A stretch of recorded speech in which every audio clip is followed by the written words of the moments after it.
아모스 9장 11절, 12절 말씀입니다.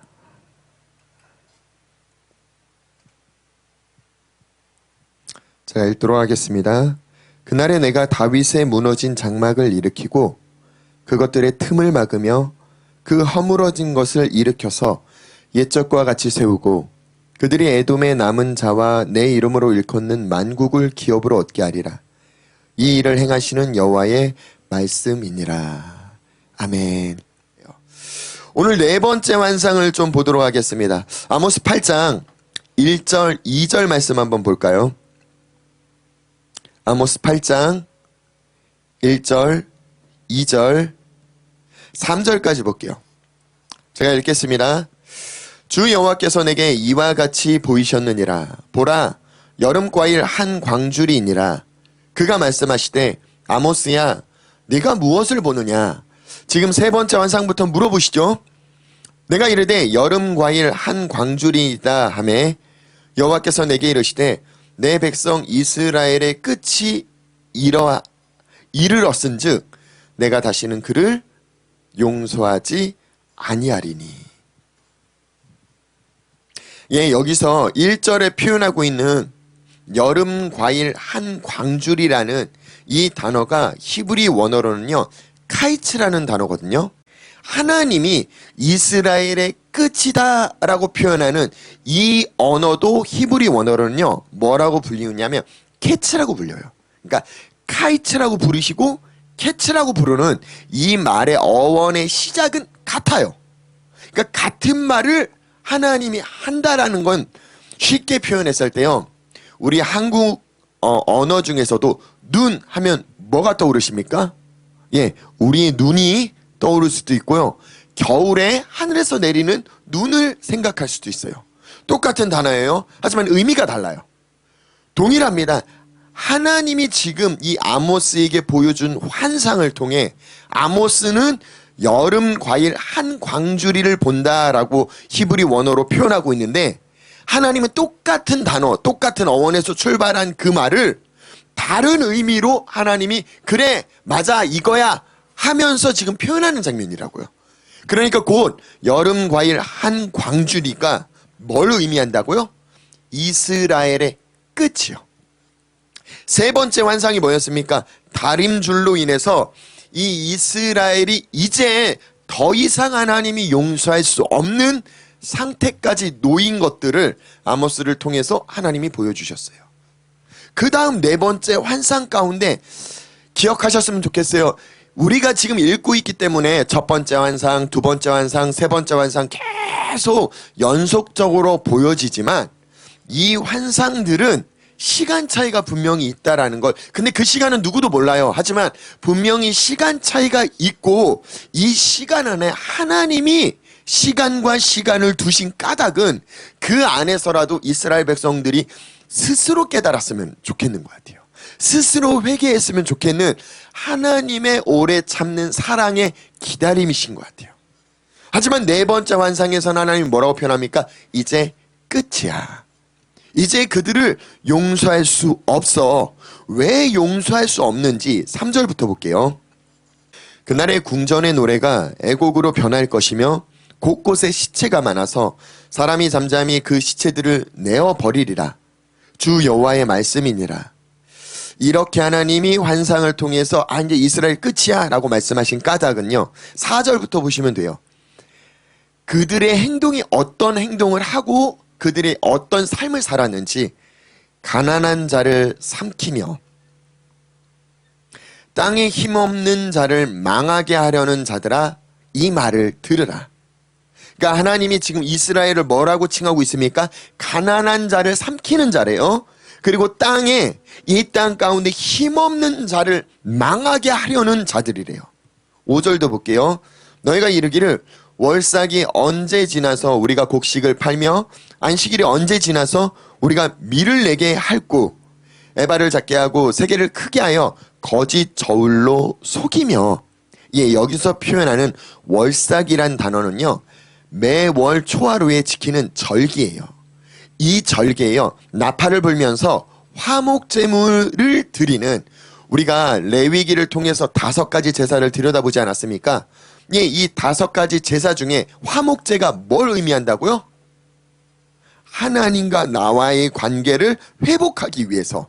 그래서 하나님에게 제물을 갖고 나갔을 때 절대로 예배자 혼자 나가면 안 된다고 말씀드렸죠. 왜요? 소를 잡아야 돼요. 근데 소도 양도, 그러니까 이걸 잡고 하나님이 지령이 내리신 게 뭐예요? 그날 다 먹어야 돼요. 그 다음날까지 다 먹어야 돼요. 그러니까 자기 혼자 절대로 그만큼 먹을 수가 없다고요. 소고기를요, 아무리 많이 먹어도요, 소 한 마리 먹으면 죽어요. 잘못 드시면 죽어요. 그러니까 혼자 욕심 부리고 먹으면 죽어요. 그러니까 그들이 하나님에게 화목제라는 제사를 드리려면 어떻게 해야 됩니까? 주변의 사람들에게 야야야 나 화목제 드리게, 나랑 같이 가죠. 나랑 같이 가죠. 소 한 마리에 얼마나 많은 사람들을 데려가야 돼요? 거의 자기 마을 사람 전부를 데려가서 완전히 다 같이 잔치를 벌이는 거예요. 그러니까 화목 제사를 드리는 예배자는요, 자기가 하나님 앞에 화목되어서 좋고요, 이 화목 제물을 통해 이웃과 나눠 먹으면서 또 연합하는 귀한 은혜의 시간이 하나님이 예비한 화목 제사라고요. 보세요. 월삭이 매월 초하루에 지키는 절기래요. 근데 이 절기는 나팔을 불면서 뭔가 신나는 것 같죠? 장이 열리는 것 같아요. 그때 화목제물을 드린대요. 이야, 그럼 그날 뭐예요? 소 먹는 날이에요. 양 먹는 날이에요. 우리 교회에서 만약에 한 달에 한 번씩 소 한 마리를 잡아갖고 소고기 파티를 한다면, 지금 벌써 여기 박수 치는 사람들이 있는데요. 네, 절대 그날 빠지지 않을 거예요. 소 먹는 날, 양 먹는 날, 어찌됐든 그날은 아무리 바빠도 내가 회식하는 날 하면서 그날은 맞출 거라고요. 예, 담임 목사가 하나님 앞에 화목제를 드리기 위해서 매달 하루 정해놓고 내가 소를 드린다. 우리 성도들이 그날만 기다릴걸요? 아니, 내가 화목한 게 아닌데, 담임 목사가 하나님과 화목하는 시간인데 그 시간을 성도들이 기다린다고요. 예, 지금 이 월삭이 그럼 주변 사람들이, 이스라엘 사람들이 얼마나 기다렸던 날인지 감이 오십니까? 일제, 아무래도 축제 같은 성격을 지닌 날이었어요. 그때 뭐합니까? 에바를 잡게 한대요. 그러니까 이 에바를 잡게 한다라는 의미는요, 에바는요, 양, 그러니까 어떤 물건의 양을 측정하는 부피 단위를 뜻하는 거고요. 그 뒤에 세겔이라는 건요, 무게를 재는 단위예요. 양과 무게를 잰다. 뭘 의미하겠습니까? 그걸로 거짓 저울로 속인다라는 건, 물건을, 요즘에 돼지고기 이렇게 1인분에 몇 g입니까? 거의 200g 아니면 180g. 이렇게 식당 가면요, 1인분 하면은 200g 이렇게 써 있을 거예요. 근데 딱 봤는데 200g이 안 돼요. 너무나 적어요. 그럼 어떻게 합니까? 예전에는 한번 그런 적이 있었던 것 같아요. 이렇게 뉴스에서 이런 거 저런 거 나오니까 사람들이 저울을 같이 가갖고 고깃집 가서 그 저울을 재보는 거예요. 그 200g이 맞나 안 맞나. 왜요? 워낙 속여서 파는 사람들이 자꾸 많이 생겨나니까. 예, 이 당시에도 그렇게 200g이 되지 않는 1인분 고기를 1인분이라고 표현하면서 팔았던 것 같아요. 그러다 보니까 지금 에바를 작게 하고 양을 적게 하고 세겔을 많이 해서 거짓 저울로 사람들을 속였다라고 지금 성경은 표현하고 있어요. 그 당시에 이스라엘 사람들이 이런 행위를 했다라는 거예요. 유대인들, 이스라엘 사람들의 시작이요, 아브라함으로 시작하지 않았습니까? 그러니까 믿음의 조상이라고 표현하잖아요. 아브라함을 성경은 뭐라고 표현하면요, 히브리 사람이라고 표현해요.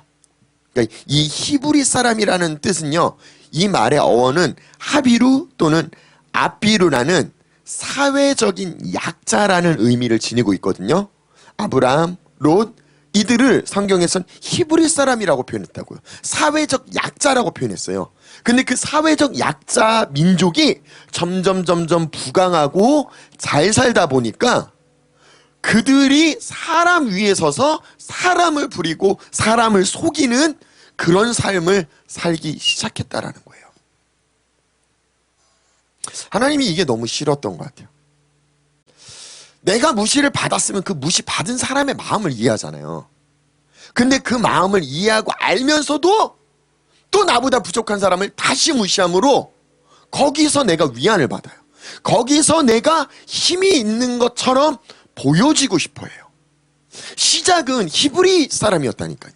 사회적 약자였다니까요.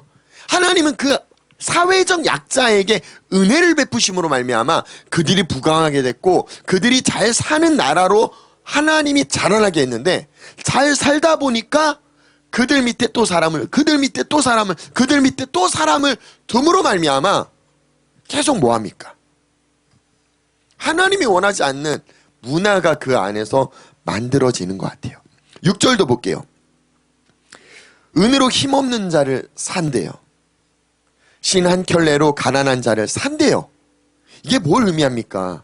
그러니까 한 사람의 품값이요, 이 사람을 팔고 사고 하는 가격이 신 한 짝 값이래요. 신 한 짝 값. 그러니까 얼마나 사람들을 가볍게 여겼는지가 지금 이 글자 하나만 봐도 알 수 있지 않습니까? 찌꺼기 밀을 팔자 하는도다. 우리 최근에도 중국에 막 여러 가지 음식들 가지고 그 뉴스 났던 거 기억하십니까? 그 중국의 마트에서요, 고기들이 이미 상하고 냄새나서 먹을 수 없는 고기들을 물로 씻어서 잘 포장해갖고 다시 판매하는 것 때문에 그 마트가 이렇게 확 이슈가 난 적이 한 번 있어요. 그러니까 끔찍하죠. 자기네들도 냄새가 나서 먹을 수 없는 그거를 잘 포장하고 약품하고 씻어가지고 손님에게 판다. 그걸 모르고 먹는 손님들은요, 무조건 탈나고 병이나겠죠. 예, 지금 보세요. 여기 보니까 찌꺼기 밀을 팔자 하는도다. 지금 사람들에게 뭘 팔고 있는지, 어떤 부정이 이 안에서 판치고 있는지. 재미있는 건요, 성경을 지금 두 군데를 찾아볼게요. 지금 아모스 8장 6절을 보시니까요, 은으로 힘없는 자를 샀대요. 신 한 켤레로 가난한 자를 샀대요. 아모스 2장 6절을 봅시다. 아모스 2장 6절에 보니까요, 여호와께서 이와 같이 말씀하시되 이스라엘의 서너 가지 죄로 말미암아 내가 그 벌을 돌이키지 아니하리니, 이는 뭐라고 써 있어요? 그들이 은을 받고 의인을 팔며 신 한 켤레를 받고 가난한 자를 팔며. 지금 왜 두 군데를 일자라고 하는지 혹시 찾으셨습니까? 지금 8장 6절에서는요, 은으로 힘없는 자를 파는 게 아니라 샀대요. 또 신 한 켤레로 가난한 자를 샀대요. 그러니까 똑같은 얘기잖아요. 지금 2장 6절에서는요, 은을 받고 의인을 팔았대요. 신 한 켤레를 받고 가난한 자를 팔았대요. 예, 2장에는 팔았고요, 8장에는 샀대요. 근데 똑같은데 지금 똑같은 상황에 단어가 바뀐 게 있어요. 무엇입니까? 8장 6절에는 힘없는 자를 샀다라고 표현하면 2장 6절에는요, 의인을 팔았대요. 그러니까 이 당시 문화 안에선 힘없는 자를 지금 뭐라고 지칭하고 있어요? 의인이라고 지칭하고 있다라는 거예요. 뭔지, 뭘 찾았는지 이해가 되십니까? 그 뒤에 보니까요, 가난한 자를 팔며, 그러니까 힘없는 자, 가난한 자, 이 모든 자들을 그 당시 문화 안에선 의인이라고 칭했고, 구약 성경에선 잘 보면 부자들을, 부유한 사람들을 악한 사람으로 칭하더라고요. 그러니까 이 성경 문자 그대로를 이해하시고, 우리가 잘못 오해하면 가난한 사람은 의인, 부자는 악한 사람이야 라고 여길 수가 있어요. 아니요, 그걸 뜻하는 게 아니고요, 그 당시 문화 안에서는 악한 방법으로만 돈을 벌 수 있었던 시대인 것 같아요. 그리고 내가 의라는 거, 하나님 안에서 그 말씀을 지키고 하나님에게 정렬되는 삶을 사는 건 그 당시 문화 안에서 도저히 부유할 수 없었던 문화였던 것 같아요. 그걸 마치 하나님을 섬기려면 가난해야 돼 라는 걸로 우리가 딱 믿어버리고 오늘날도 그렇게 사는 게 의인이야 라고 이야기를 하시면 엄청난 오류가 생겨요. 가난하든 가난해도 의인이 될 수도 있고 악인이 될 수 있어요. 부자도요, 의인이 될 수 있고 악인이 될 수 있어요. 기준이 뭡니까? 부자냐 가난한 자가 기준이 아니라는 거예요. 우리의 마음이 하나님에게 정렬되어 있는지 그게 바른 기준인 걸 말씀을 통해 잘 이해하시기를 예수님의 이름으로 축복합니다. 7절 한번 볼게요. 왜 하나님이 이스라엘을 이제 끝이야 멸망할 수밖에 없는, 아모스 8장 7절에는요 여호와께서 야곱의 영광을 두고 맹세하시더라고요. 내가 그들의 모든 행위를 절대 잊지 아니할 거야. 예, 여기서 표현하는 야곱의 영광이 뭘까요? 시편 말씀을 통해서는요 야곱의 영광이 기업이다라는 말씀이 있어요. 그러니까 그 기업이라는 건 분깃이고 땅이고 하나님이 주신 유업 축복이라고 여길 수가 있어요. 아니요, 지금 하나님이 말씀하시는 맥락은 그걸 뜻하시는 게 아닌 것 같아요. 야곱에게 주신 영광이 무엇입니까? 야곱을 언제 이름을 바꾸셨죠? 하나님과 씨름하고요. 씨름하고 난 다음에 하나님이 승리자인데 그 승리자의 칭호를 그들에게, 야곱에게 주셨다고요. 그래서 그 야곱은요 이제 더 이상 어떤 씨름을 한 거예요? 날 혼자 두지 마세요. 나와 함께 가셔야 돼요. 그러니까 하나님이 그에게 하나님의 속성을 주셨다고요. 승리자의 속성을 주셨다고요. 그러니까 야곱이 지닌 영광은 무엇입니까? 하나님이 그 승리하심, 그게 나랑 함께하고 있다라는 그 영광을 지녔다고요. 근데 여호와께서 야곱의 영광을 두고 맹세하는데 내가 그들의 모든 행위를 절대 잊지 않을 거야. 하나님에게 정렬되지 않고 하나님과 함께하지 않는 너희들 내가 절대 잊지 않는데요. 그 뒤에가 더 무서워요. 8절 9절 보니까요 이로 말미암아 땅이 떨지 않겠으며 그 가운데 모든 주민이 애통하지 않겠느냐. 온 땅이 강에 넘친같이 솟아오르며 애굽 강같이 뛰놀다가 낮아지리라. 9절까지 읽을게요. 주 여호와의 말씀이니라. 그날에 내가 해를 대낮에 지게 하여 백주의 땅을 캄캄하게 하며, 8절 말씀을 잘 보시면요 하나님의 심판의 날을 애굽의 홍수가 일어난 날에 지금 비유하시는 장면이에요. 9절은요 9절도 이 애굽 땅 가운데 하나님이 심판하신 재앙을 내렸던 10가지 재앙 중에 9번째 재앙에 속하는 흑암의 재앙에 비유하는 것들을 볼 수가 있어요. 과거 애굽의 바로는요 모세를 통한 그 하나님의 거듭되는 경고에도 불구하고 불순종했어요. 그로 인해 애굽에는 3일 동안 이 9번째 재앙으로 흑암이 거치지 않았거든요. 이 재앙은 단지 물리적 재앙만을 뜻한 것이 아니라 애굽하면, 애굽의 바로 왕 하면 어떤 신을 상징하고 있냐? 태양신을 상징하는 거거든요. 그러니까 태양을 상징하는 애굽의 권세, 그 권세의 멸망과 바로 왕의 멸망을 상징하는 비유적 사건이 9번째 재앙이에요. 하나님은 그 9번째 재앙을 어떻게 하겠다고요? 이스라엘에게 동일하게 내리시겠다라고 지금 하나님은 비유로 말씀하시는 거예요. 이게 뭘 의미할까요? 지금 이 아모스 선지자가 북이스라엘에 가서 말씀을 전할 당시는 그 당시의 왕이 여로보암 2세라는 왕이었거든요. 그 왕 시대는 전성기처럼 부강하고 잘 살던 시대였어요. 태양이 비춰갖고 절대 어둠이 없을 것 같은 그런 삶을 그들은 살고 있었어요. 근데 대낮에 하나님은 흑암을 보내시겠대요. 그 빛이 사라지겠대요. 멸망의 조짐이라고 찾아볼 수 없는 그런 시기에 멸망을 하나님은 비유로 말씀을 하시더라고요.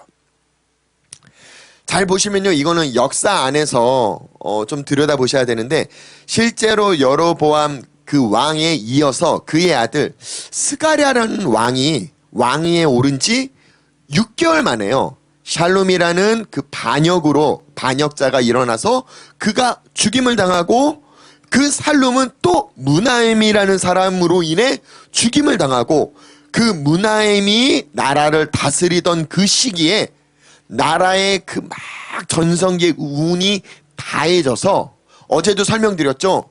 두 번째 하나님이 환상을 보여줬을 때 불이 임했는데 바다와 육지까지 불이 먹어버렸다라고 환상을 봤다라고 말씀드렸죠. 예, 그게 역사학자들은 아수르랑 연결지어서 북이스라엘 위에 있는 아수르라는 나라랑 연결지어서 해석을 해요. 근데 이 환상은 시간차가 있다라고 말씀드렸잖아요. 지금 여로보암 2세 때가 아니라 스가랴, 샬문, 무나헴 계속 이렇게 나라가 왕조가 바뀌면서 이 무나헴 치사 때 나라의 모든 것들이 기울기 시작하면서 아수르에게 조공을 바치기 시작해요. 그러니까 첫 번째 문이 열리기 시작한다고요. 그리고 그 아수르에 의해 나라가 멸망당하기까지 이제 두 왕조가 넘어가면은 나라가 멸망하게 됐어요. 굉장히 재밌는 건요. 열왕기하 15장 한번 찾아볼까요? 열왕기하 15장 19절.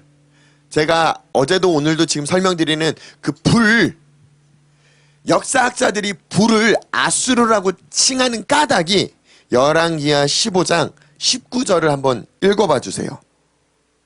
제가 읽겠습니다. 아수르 왕 불이 와서. 이게 뭘 뜻입니까? 실제적으로 그 사람의 칭호가 불이라고 칭했던 왕이 있었다라는 거예요. 성경이 그렇게 기록하고 있어요. 아수르 왕 불이 와서 그 땅을 치려하며 무나헴이 은천 달란트를 불에게 줬대요. 불이라는 왕에게요. 그로 자기를 도와주게 함으로 나라를 자기 손에 굳게 세우고자 했다라고요. 예, 분명히 아모스 7장 4절 아모스에게 두 번째 환상을 보여주셨던 건 불이 큰 바다를 삼키고 육지까지 먹으려 하는지라. 이 말씀을 지금 역사학자들은 하나님이 보여주신 환상과 그때를 언제로 표현합니까? 이 불이라는 아수르의 왕 때문에 이 북이스라엘이 멸망을 당하는 시점이 온다라고 보고 있는 거예요. 역사 안에서는 이 아수르 왕 불이라는 사람은요, 디글랏빌레셀 3세라고 근데 뭐 역사책을 찾아보셔도 되고 네이버에 검색을 해보셔도 좋고 이런 것들을 찾아보시면서 성경 안에 있는 시대와 역사에 있는 시대를 맞물려서 하나님은 분명히 무언가를 예언하셨어요. 그리고 그 예언의 성취들이 실제적으로 역사 안에 드러나는 것들이 굉장히 많거든요. 하지만 우리는 이걸 짝을 이뤄서 보지는 못해요. 그러다 보니까 성경 안에 있는 얘기가 나한테 너무 먼 이야기 같아요. 아니요. 하나님이 보이셨고 하나님이 계획하셨고 하나님이 말씀하셨다면 그 말씀은 이루시더라고요. 그러니까 그 말씀을 우리가 무겁게 받기를 예수님의 이름으로 축복합니다. 할렐루야. 11절 볼게요. 자, 이제 하나님이 그렇게 이런 이유 때문에 이스라엘을 내가 이제 끝이야. 더 이상 기회를 줄 수가 없어. 얘네들 봐봐. 끝이야. 그리고 하나님이 끝이라고 하고 그들에게 심판하신 심판이 뭔지 11절부터 볼게요. 주 여호와의 말씀이니라. 보라, 날이 이를지라. 내가 기근을 땅에 보내리니. 기근을 하나님이 보내신대요. 잘 보세요. 그 기근이 뭔지. 양식이 없어 주림이 아니며 물이 없어 가람이 아니요 여호와의 말씀을 듣지 못한 기갈이라. 이 이스라엘 백성들이 지금 전성기로 잘 살고 있다니까요. 부하게 있다니까요. 사람 위에 군림하면서 살고 있다니까요. 그 가운데 그들이 하는 행동이 하나님 보시기엔 악하다라고 하는데 그들에게 하나님이 심판한 심판, 하나님이 주신 기근은 돈을 빼앗는 것도, 명예를 빼앗는 것도, 나라를 빼앗는 것도, 집을 빼앗는 것도, 먹을 걸 빼앗는 것도 아니라 이제 내 말씀을 너희에게서 거둘 거야. 나 너희에게 말하지 않을 거야. 예, 오늘날 한국교회 아니요 전 세계는요 하나님의 말씀의 홍수시대에 살고 있는 것 같아요. 제가 이전에 한번 말씀드렸을 거예요. 정말 뛰어난 선지자들이 많이 하나님의 계시의 말씀이 넘친다. 너무 좋아할 내용 아니라고요. 왜냐?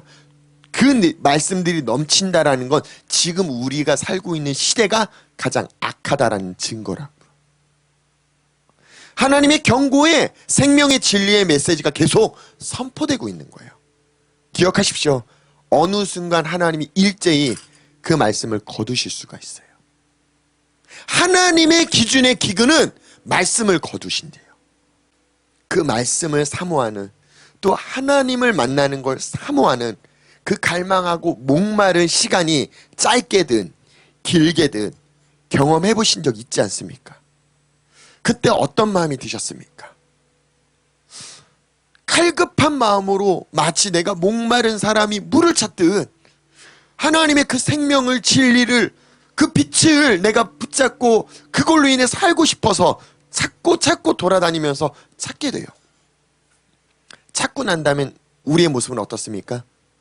처음엔 그걸로 만족하는데 그 다음에 우리에게 원하는 것들이 더 있지 않습니까?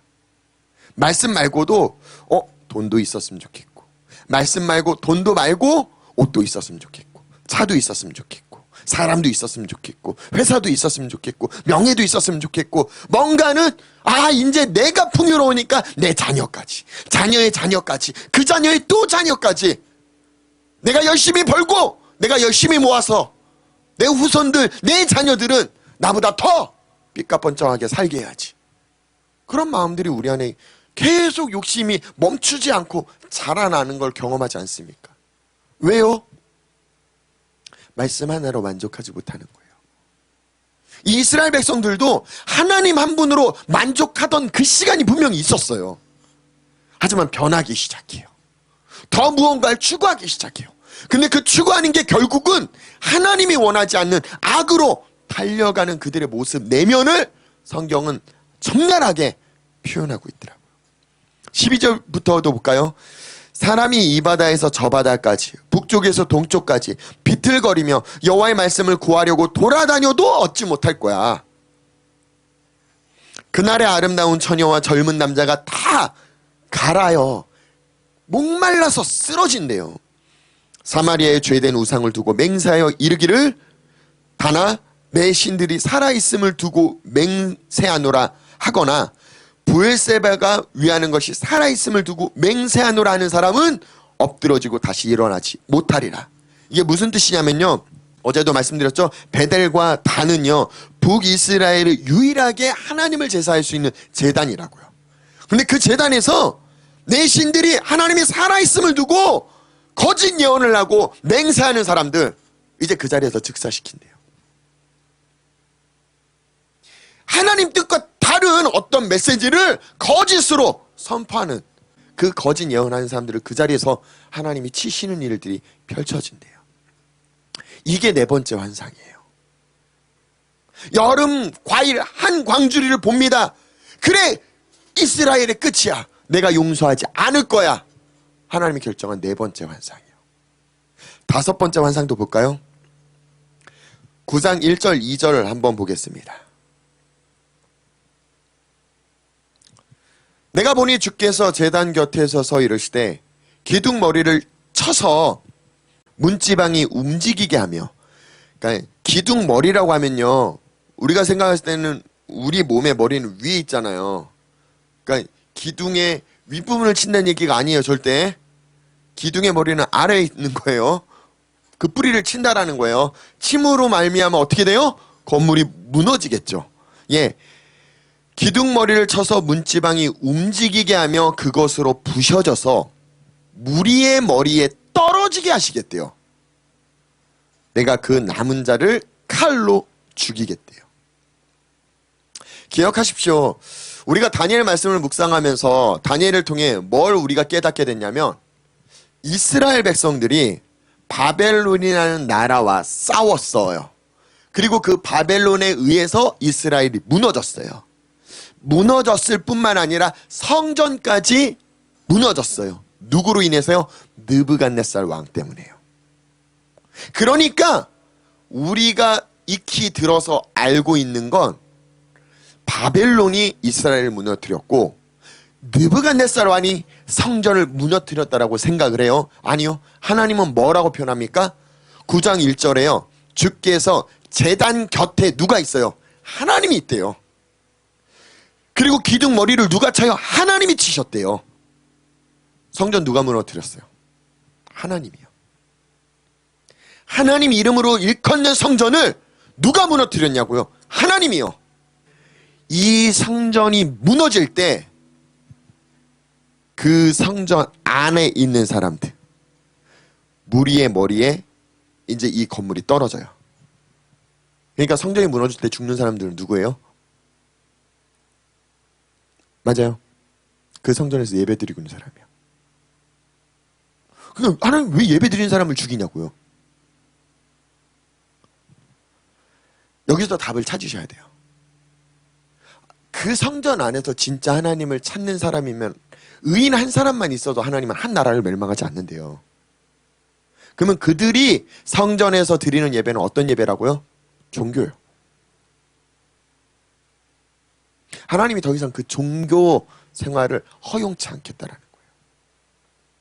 이게 전 세계적으로 지금 이 시대가 하나님이 더 이상 종교를 허용치 않는 시대가 되었다라는 걸 좀 보시기를 예수님의 이름으로 축복합니다.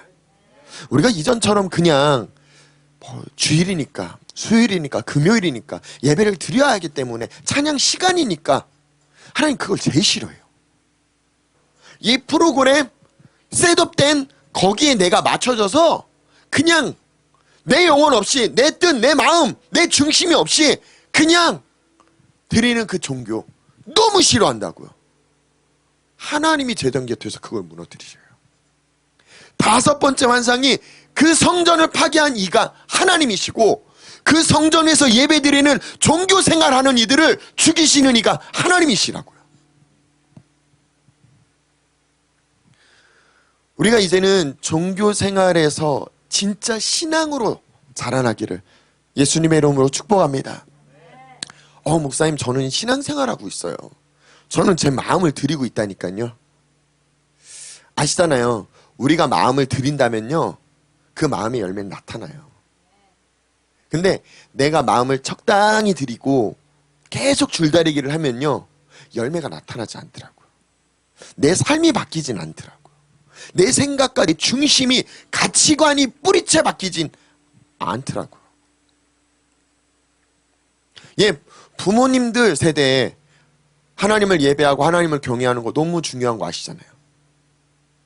그럼 자녀들에게도 그런 교육을 내가 정말 이게 얼마나 중요한지 온전히 이해한 채로 자녀들에게 그 훈련을 시키십니까?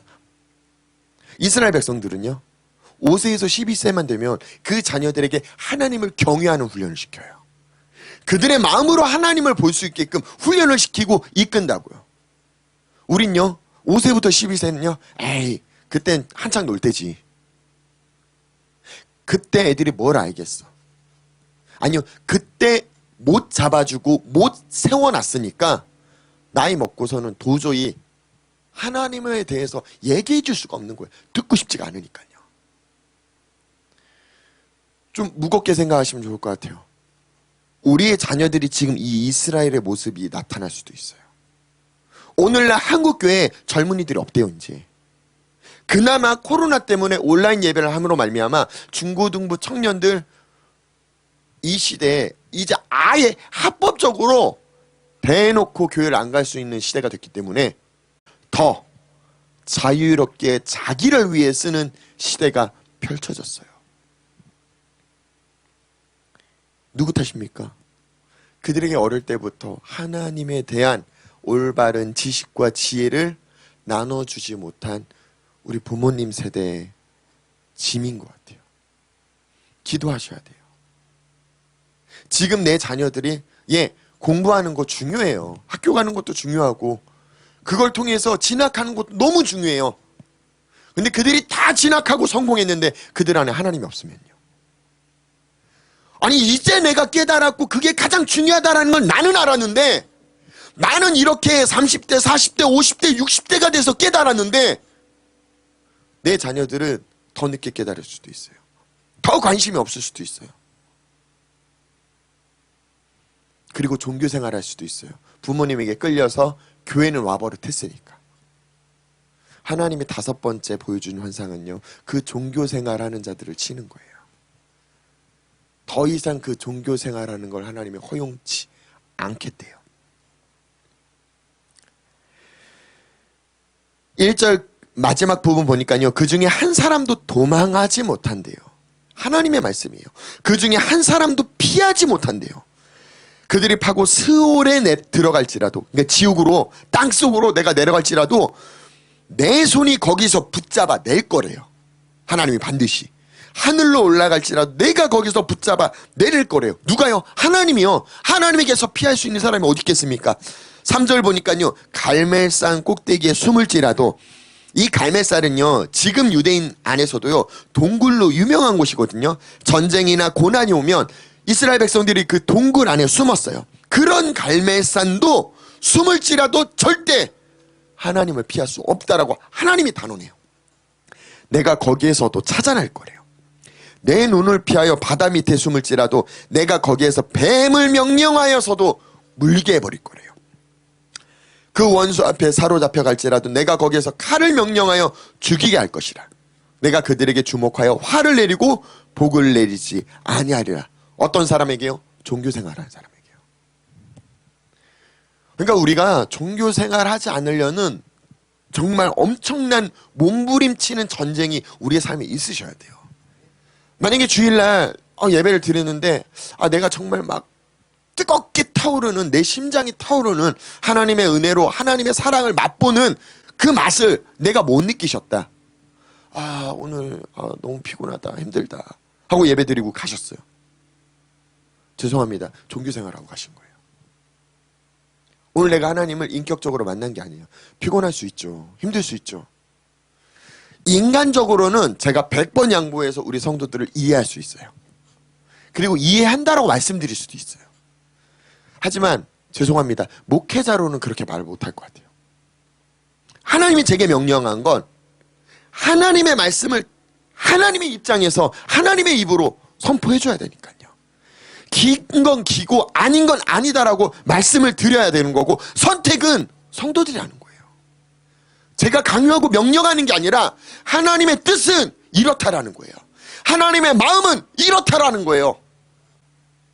처음엔 뭐예요? 그냥 풀 정도. 메뚜기 와서 그 풀을 먹는 정도예요. 두 번째는요, 불로 하나님이 주신 유업이 없어지는 정도예요. 세 번째는요, 다림줄로 이제 우리의 현재 상태를 직면하는 시간이 와요. 네 번째는요, 이제 하나님이 더 이상 용서할 수 없어. 끝이야. 다섯 번째는요, 끝이야 하니까 뭐합니까? 하나님이 전을 쳐버리더라고요. 네 번째, 하나님의 말씀을 거두신다고 했잖아요. 기근을 보낸다고요. 이제는 말씀이 거쳐졌는데도 성전 가서 그냥 종교생활하는 걸 두고 보지 않겠다라는 거예요. 치시겠다라는 거예요. 예, 여기까지 이 5가지 재앙을 이해하시고 그 다음에 오늘 본문인 9장 11절을 보셔야 돼요. 하나님이 다 무너뜨리고 지금 뭘 세우기를 원하시는지 9장 11절 볼까요? 그날에 내가 다윗의 무너진 장막을 일으키고 그것들의 틈을 막으며, 한번 무너뜨리셨어요. 다윗 시대부터 세워진 것들이 계속 이어져 왔고 아직 무너지지 않았어요. 북이스라엘로 남유다로 나뉘어질 때까지 아직 무너지진 않았다고요. 하지만 북이스라엘의 멸망, 남유다의 멸망, 그걸로 인해 이제 다니엘 시대가 펼쳐져요.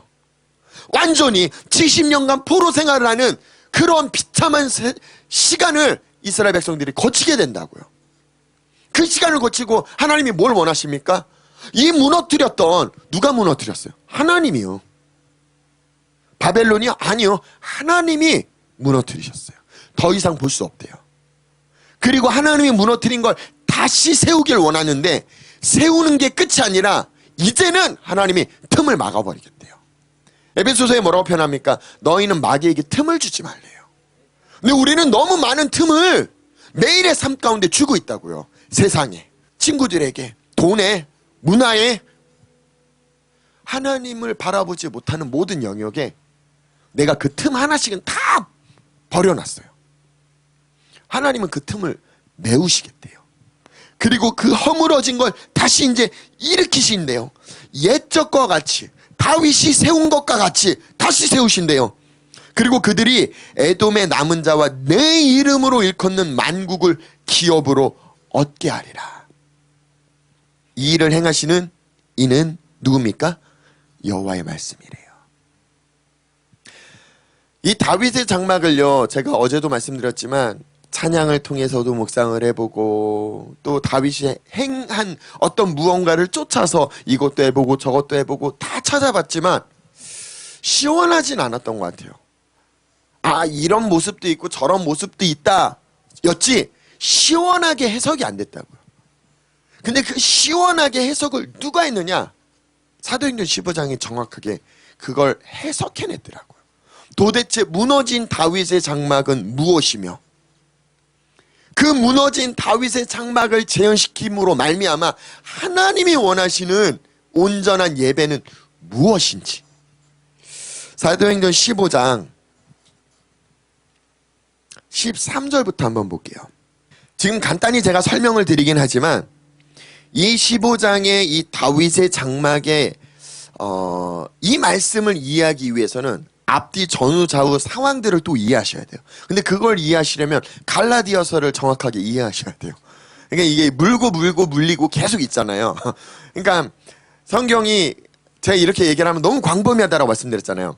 갈라디아서를 이해해야 되는 까닭은요, 갈라디아서 말씀을 잘 보시면은 바울이 이미 1차 전도여행을 다 해서 복음을 전했는데 복음을 전하고 다시 안디옥 교회에 와서 자기가 쉼을 취하고 있는 이 시점에 들려오는 소문이 있어요. 어떤 소문이냐? 내가 바울이 개척한 그 갈라디아의 수많은 교회에 유대인들이 돌아다니면서 사역을 하고 있는데 그 사역을 하는데 바울이 이야기한 건 가짜야 라고 이야기를 한다는 거예요. 그러면서 다른 복음을 전하기 시작한대요. 어떤 복음을? 바울이 이야기한 건 가짜야. 예수 이름을 믿어서 구원을 받는데 아니야. 율법을 지켜야 구원받아. 이 바울의 메시지와 지금 이 유대인들이 거짓 유대인들이 이야기하는 메시지가 상충되게 부딪히는 거예요. 너무 화가 나잖아요, 바울이. 그래서 편지를 쓴 게 갈라디아서예요. 그래서 갈라디아서 1장부터 쭉 보면요, 그들의 어떤 그 거짓 복음이라든지 잠깐 찾아볼까요? 다 갈라디아서를 볼 수는 없고요. 갈라디아서 1장을 보면요, 그 거짓 유대인들이 이 바울의 사도권도 걸고 넘어졌어요. 그가 바른 사도도 아니지 않냐, 바른 복음을 전하는 자가 아니야 라고 막 이야기하는 그 거짓 이야기를 들은 갈라디아 교회 사람들에게 바울이 첫 편지에 뭐라고 씁니까? 사람들에게서 난 것이 아니요, 사람으로 말미암은 것도 아니요, 오직 예수 그리스도와 그를 죽은 자 가운데서 살리신 하나님 아버지로 말미암아 사도된 바울은, 이 말을 한 까닭이 뭐라고요? 이미 거짓 그 정보를 외치는 유대인들 때문에 바울이 지금 갈라디아 교회에 다시 다잡느라 이 이야기를 하는 거예요. 2절 보세요. 함께 있는 모든 형제와 더불어 갈라디아 교회에게 얘기한 게 아니에요. 갈라디아의 여러 교회들에게 이야기했대요. 찾아보고 계시죠? 그러면서 6절 볼게요. 그리스도의 은혜로 너희를 부르신 이를 이같이 속히 떠나 다른 복음을 따르는 것을 내가 이상하게 여기노라. 야, 내가 얼마나 진짜 비토하는 심정으로 너희에게 예수 그리스도의 이름을 믿으면 구원받을 수 있어 외쳤는데, 영접하는 자 곧 그 이름을 믿는 자들에게 하나님의 자녀된 권세를 주셨어 외쳤는데, 야, 니네 어떻게 믿었건만 니네 다른 얘기에 지금 막 획해갖고 율법을 지켜야 구원을 얻는다라고 니들 그렇게 떠드냐. 그러니까 갈라디아서를 지금 1장, 2장, 3장, 4장 계속 다 볼 수는 없잖아요. 그러니까 이 갈라디아서를 쓰는 내용의 의미를 잘 들여다보시면 어떤 취지로 지금 바울이 썼는지 이해가 되시죠? 근데 그렇게 속였던 유대인들이요, 이제 안디옥 교회에 온 거예요. 안디옥 교회에 와서 이 지금 누구랑 직면해서 싸우고 있느냐? 바울이랑요. 바울이랑 이야기를 하면서 싸우는 장면이, 그 싸워서 그럼 우리 답을 정확하게 내자. 그리고 너와 나랑 우리의 문제점을 교회가 시작된 그 예루살렘 교회, 거기가 시작이니까요, 그 교회에 이걸 의회로 올려가지고 어떤 게 맞는지 그 의견을 갖고 회의하는 장면이 사도행전 15장이에요. 그 예루살렘 교회 담임 목사 역할을 맡았던 사람이 누구냐? 예수님의 동생인 야고보예요. 그 야고보가 지금 우리가 보려고 하는 사도행전 15장 13절부터 볼까요? 13절 보니까요. 자, 이제 말을 마침에 야고보가 대답하여 이르되 형제들아 내 말을 들으라. 하나님이 처음으로 이방인 중에서 자기 이름을 위할 백성을 취하시려고 그들을 돌보신 것을 시몬이 말하였으니, 자 보세요. 15절 뭐라고 써 있습니까? 선지자들의 말씀이 이와 일치하도다. 지금 누가 최종 결정을 내립니까? 예수님의 동생 야고보가, 이 예루살렘 교회 총 리더인 야고보가 결정을 내려주는 장면이 나요. 어떤 결정이요? 선지자 예언서에 있는 말씀이 지금 동일하게 성취되는 거야. 그 말씀이랑 똑같은 거야. 우리가 본 아모스 9장 11절 12절 말씀이요. 그 말씀과 똑같은지 한번 보세요. 16절부터 볼게요. 이후에 내가 돌아와서 다윗의 무너진 장막을 다시 지으며 또 그 허물어진 것을 다시 지어 일으키리니, 9장 11절 말씀이랑 똑같죠. 무너진 다윗의 장막을 다시 짓길 원하고 그 허물어졌던 거, 하나님이 주저앉혔던 것들을 다시 짓길 원하신대요. 근데 이것의 의미의 뜻은 이거야 하고 야고보가 정의를 내리더라고요. 뭐라고요? 17절. 이는, 이 말의 뜻은 그 남은 사람들과 내 이름으로 일컬음을 받는 모든 이방인들로 뭐하게요? 주를 찾게 하려 합니다. 하나님이 원하신 무너진 다윗의 장막을 재현시키는 건요, 이방인들이 하나님을 볼 수 있게끔 어떤 방법으로 그들을 이끌 수 있게끔 그 문들이 확 열렸다라는 거예요. 근데 마치 유대인들이 율법을 통해서만 구원을 받을 수 있어 이 막 주장을 하는 것처럼 오늘날도 교회에 어떤 포맷이 정해져 있어요. 그리고 그 포맷에 들어오지 않으면 예배가 아니야. 그 포맷에 들어오지 않으면 하나님을 사랑하지 않는 거야 라고 여겨진다고요. 아니요. 우리의 예배는요, 일상에서 드려지는 거라고요. 내 매일의 삶에서 드려지는 거라고요. 우리가 잘못된 사고로 수요일, 금요일, 주일날만 예배 드린다는 생각을 가지시니까 일상의 삶이 무너지는 거예요. 일상의 삶이 하나님 없는, 경외하지 않는 삶을 살게 되신다고요. 아니요. 우리의 매일의 삶이 예배라면 그게 하나님이 선하시고 기뻐하시고 온전한 뜻이라는 걸 이해한다면 내 매일의 삶에, 나의 삶을 통해 다른 이들이 주를 찾게 만드는 통로가 되어주셔야 돼요. 그게 하나님의 말씀하시는 다윗의 장막의 재현이에요. 우리 교회의 다윗의 장막의 재현은 무엇입니까? 예, 찬양일 수도 있어요. 근데 찬양은 한 부분이에요. 예배일 수도 있어요. 예, 한 부분이에요. 우리 성도들의 일상의 삶이에요. 그 일상의 삶에 내가 그리스도인으로 하나님의 성품으로 살아냄으로 말미암아 다른 사람들이 날 통해 주를 보게 하는, 주를 찾게 만드는 그 예배가 하나님이 원하시는 다윗의 장막의 재현이라고요. 그래서 제 패러다임이 바뀌었어요. 그냥 음악의 찬양 어떤 무언가로 다윗의 장막을 표현하려는 내 마음을 드리는 그 정도가 아니더라고요. 하나님을 아는 바른 지식이 자라난다는 건 뭘 뜻한다고요? 하나님을 경외한다고요. 그런 자들에게 삶을 통해 하나님의 성품이 드러난다라고 말씀드렸잖아요. 예, 그 성품이 드러나면요, 내 주변 사람들이 날 원해요. 나랑 가까이 하고 싶어 한다고요. 나에게 도움을 받기를 원해요. 나에게 사랑을 받기를 원해요. 관심을 받기를 원해요. 예, 그들에게 손 내밀어주고 함께 대화 나눠주고 그들을 위로해주고 그들을 세워주고 그들이 하나님을 궁금하게 만드는 그 통로가 우리라는 거예요. 근데 우리가 어떤 틈을 메우셔야 될까요? 내 일상은 예배가 아니라는 틈이요. 교회 안에서만 드리는 게 예배야 라는 틈이요. 그건 다 틈이에요. 하나님은 그 틈을 다 메우시길 원했다고요. 근데 교회 안에서도 사람 위에 사람이 있잖아요. 내 일상의 삶에서도 사람 위에 사람이 있잖아요. 아모스 같은 삶을 우리도 아무 생각 없이 살아가고 있잖아요.